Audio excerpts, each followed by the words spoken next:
Hello and welcome to this week's ARCA Menard Series Rewind Show. I'm Garth Allen. This is Racing News Now.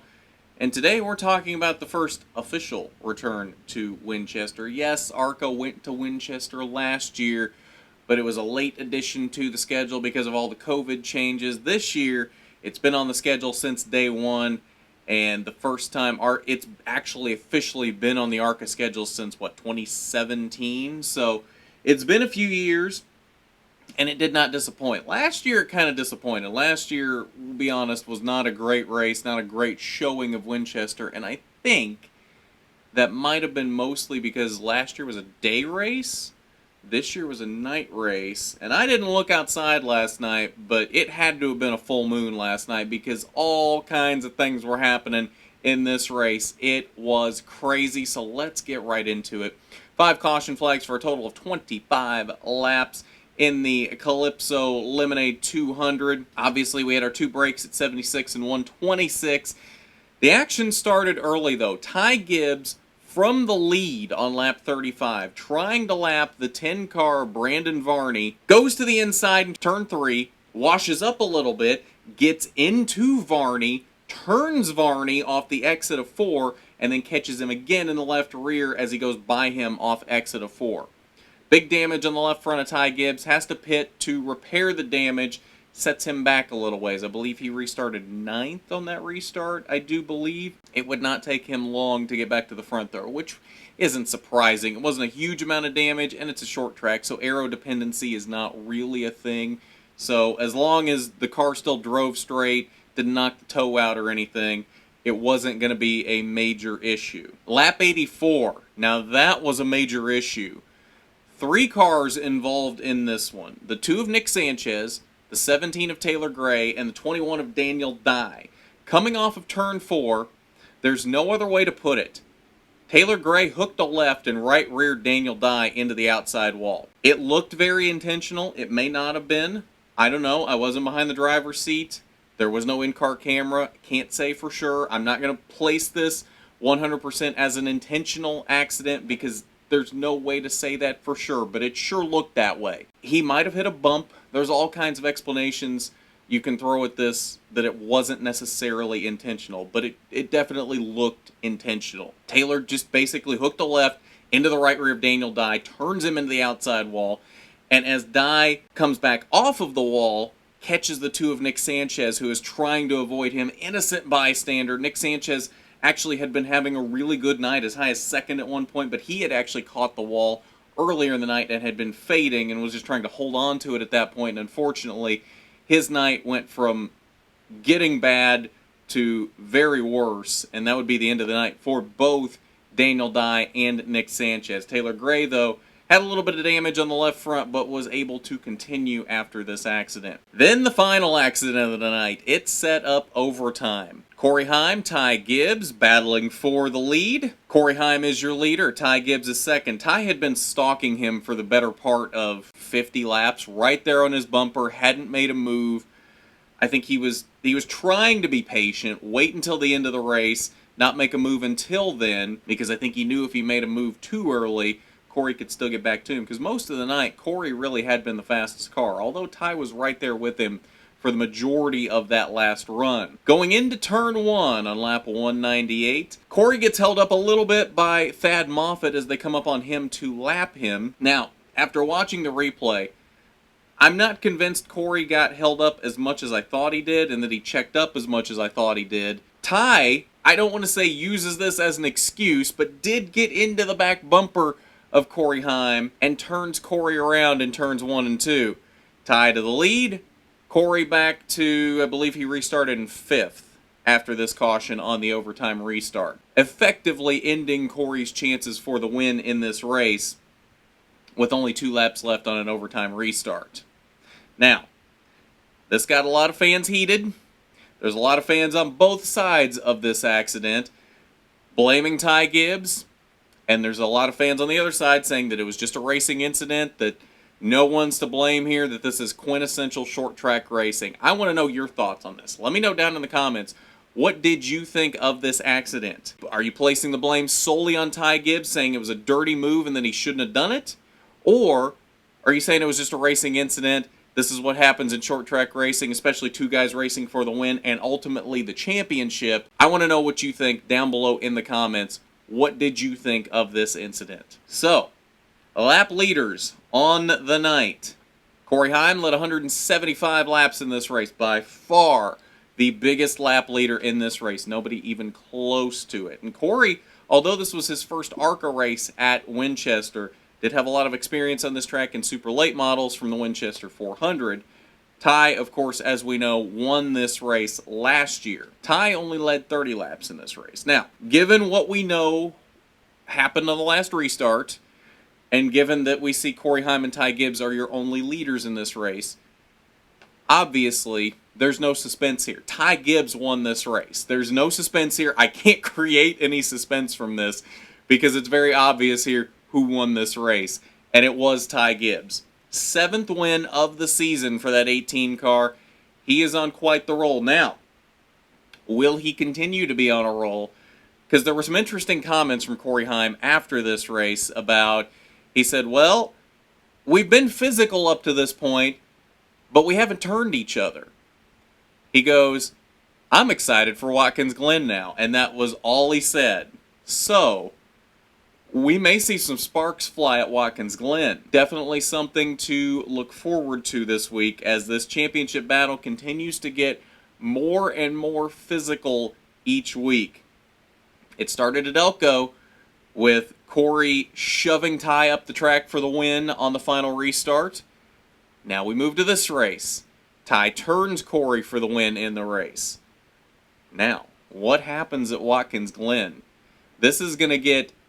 I think this is going to get more physical before we get to the end of this season. This is getting very, very intense. Now, is it going to get to the point where they cross a line? I don't know. We might be headed in that direction. We will see. Things are going to get interesting here for the final 8 races of this season, and I'm all about it. This is exciting up to this point, let me tell you. And once we get to the points, you'll see why Corey really has to probably start making a move. I don't know about necessarily wrecking Ty, but he's definitely got to start making some moves and getting back into this points battle because it's starting to slip a little bit away from him. All right, let's look at your results. Of course, as we know, Ty Gibbs wins. Greg Von Alst, P2. Career best finish for Greg Von Alst. Fantastic run out of that 35 team. I'm so happy to see this. Greg Von Alst has been really fast all season. Every time he has showed up at the track this year, he has been super fast. This is a track that I think he had the most experience on out of any track. He's from Anderson, Indiana, so I think Anderson's probably the track that he has the most experience on, but he's got a lot of experience at Winchester. Not necessarily in an ARCA car, but he's got a lot of experience at Winchester. It's nice to see him continue to slowly pick his way forward in the field. They talked about last night that he might be in for a full season next year if he can get the sponsorship, a full ARCA Menard Series season. If he continues running like this, especially how he's been running on the big tracks, I wouldn't put it out of the realm of possibility to see Greg Von Alst win an ARCA race next year. And how cool would that be? 41-year-old Greg Von Alst out here sticking it to these young guys and showing that he can compete at this level that he's really never been at before. You look back through his career, and he made 3 starts in the ARCA Menard Series in 2002. And that's it, up until this season, driving his own car. So he's never really been at this level before, yet he's showing he can be competitive. And week in and week out, he has been competitive every time he has showed up at the track. And it's exciting to see that it's not just all these young guys coming out here and dominating the series, that some of these, for lack of a better word, older guys can come out here and compete at this level. It is really nice to see. It's very refreshing. Not something we've seen in ARCA for a little bit. Corey Heim was able to pick his way back to 3rd on that restart to minimize the damage that the late spin caused and not lose quite as many points in this race. Thad Moffitt came home in 4th, besting his teammate Taylor Gray. Taylor Gray did have a fast car last night before the Daniel Dye incident, and then after that he really just didn't quite have the speed most of the rest of the night. He showed some bursts there on the last run, but wasn't quite able to do anything with it. Rest of your top 10, Brandon Varney. Great run for him in his first ARCA Menard Series start in the 10 for Fast Track Racing, came home in 6th. Parker Chase as high as 3rd at one point in this race. Really showed some streaks of talent in that 15 car for Venturini Motorsports. Unfortunately, fell back to 7th by the end of the race. Chris Wright in 8th. Tony Breidinger in her first race back with Venturini Motorsports came home in 9th. And Tony Cosentino rounded out the top 10. Final page, 11th through 17th after their accident on lap 84. You'll see Daniel Dye landed in 13th and Nick Sanchez in 14th. So that's your results from the Calypso Lemonade 200. Probably not going to be a Ty Gibbs interview this week, if we're being honest. We've had so many Ty Gibbs interviews this season. I don't want to overload you with those.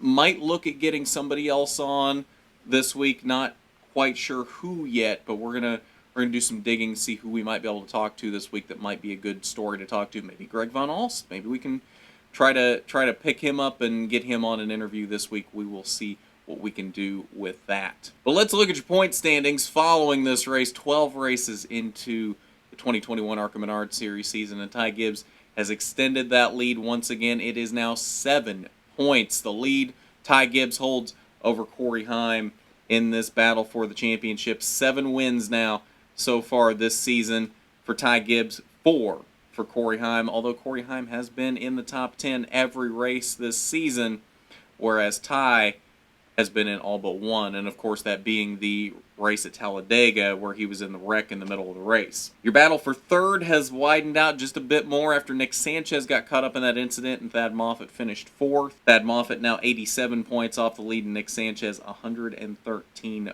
points back.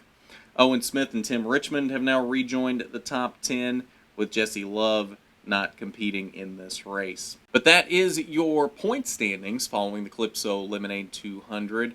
And I believe that'll do it for us on this ARCA Rewind show. Want to quickly touch on the ARCA Menard Series West, as they were also in action last night. Couldn't pay super close attention to that as it started right in the middle of the Winchester race and finished like 5 minutes after. Very quick race. There was no breaks in it, so it went by very quickly at Colorado.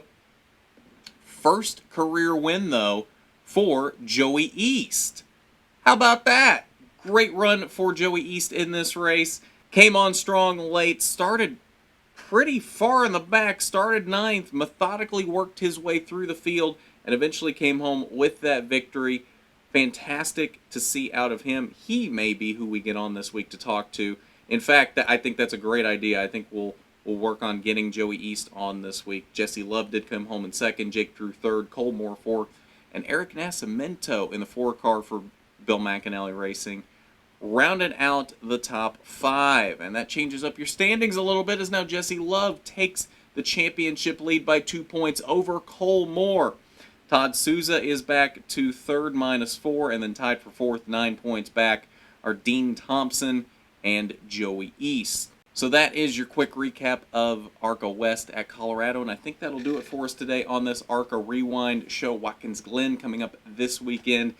After Corey Heim's comments at the end of this Winchester race, could be an interesting one to keep an eye on, so we'll definitely be keeping an eye on that race. Of course, there will be a watch party. I won't be at Watkins Glen. Should be back at the track at Michigan, though, on August 20th.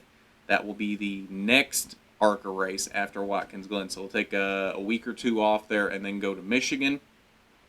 So we'll have to figure out what we're going to do for content between Watkins Glen and Michigan. Since there's no ARCA races in there, got to figure out something. So we'll have something for you in that time. Don't think we're going to go away in between those races. There'll be something for you in that time. So I think that's going to about do it. So thank you as always to our Patreon supporter, Regional Manager William Holmes. Thank you as always for your support. It is greatly appreciated. If you would like to be a patron of RNN, the link is down below in the description, patreon.com/racingnewsnow.